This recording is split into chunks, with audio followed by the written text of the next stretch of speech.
Hello guys, welcome to my YouTube channel. Please subscribe my YouTube channel guys. Yan po guys, nagpaligo po pala tayo ng pusa. Ayaw, everyday po natin yan siya ginagawa guys. Every morning yan po siya naliligo. Ayan. Behave siya guys, hindi siya iiyak guys. Ayan. Tahimik lang yan, nasasanay na kasi yan siya. Wala pa yan siyang mga 3 weeks pa lang yan siya bago ko hinawakan at lagi kong nililigo. Everyday po talaga yan siya naliligo guys. Ayan. Tahimik lang talaga yan siya guys. Wala siyang wala siyang iyak. Kaya nasanay na siguro. Kasi dati yung una-una ko siyang nakuha, niligo ko kinabukasan. Ang grabing iyak niya, parang mangagat siya. Pero ngayon nasanay na siya.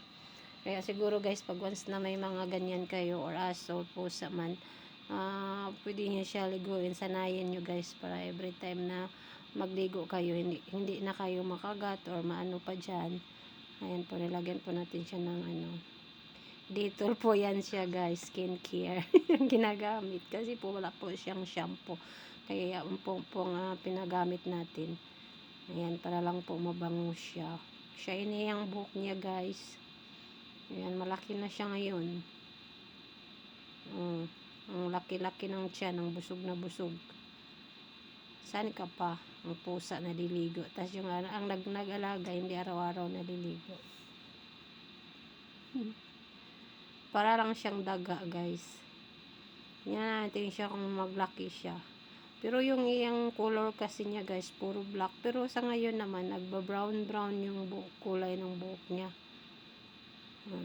Kahit anong kuligo sa kanya, hindi talaga siya iiyak guys.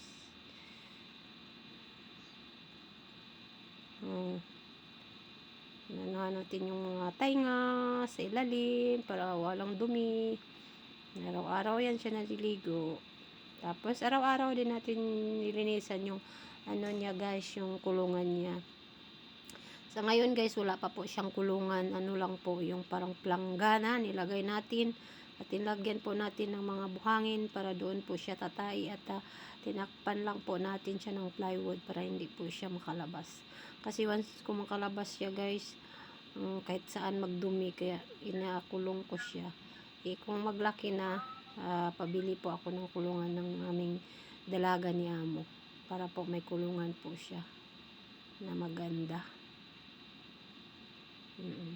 Ayan, ang cute, cute. May cream silk din siya guys, para sa pusa talaga yung cream silk niya. Pero yung cream silk niya, hindi ko nagustuhan yung amoy. Pero ginamit ko lang din para sayang naman din. Shiny kasi, magpa-shiny sayang